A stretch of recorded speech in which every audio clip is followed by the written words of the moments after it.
ভগবান শ্রীকৃষ্ণ বলেছেন, যে ব্যক্তি অন্যের উপকার করে তাকে সবসময় কষ্ট পেতে হয়, কারণ যে গাছ সবসময় ফল দেয় তাকেও পাথর মারতে হয়।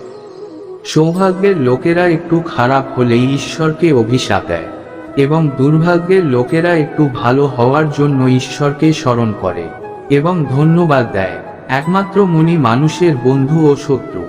অহংকারের কারণে ব্যক্তির প্রতিপত্তি, বংশ, গৌরব তিনটিই চলে যায়। এই জীবন যুদ্ধে নিজেকে কৃষ্ণ ও অর্জুন হতে হয়, প্রতিদিন নিজের সারথি হয়। অহংকারের কারণে ব্যক্তির প্রতিপত্তি, বংশ, গৌরব তিনটিই চলে যায়। জীবনের মহাভারতের সাথে যুদ্ধ করতে হয়। মানুষ যখন তার ধর্ম নিয়ে গর্বিত হয়, তখন তার হাতে অনাচার শুরু হয়। যেখানে বিশ্বাস আছে সেখানে প্রমাণের প্রয়োজন নেই।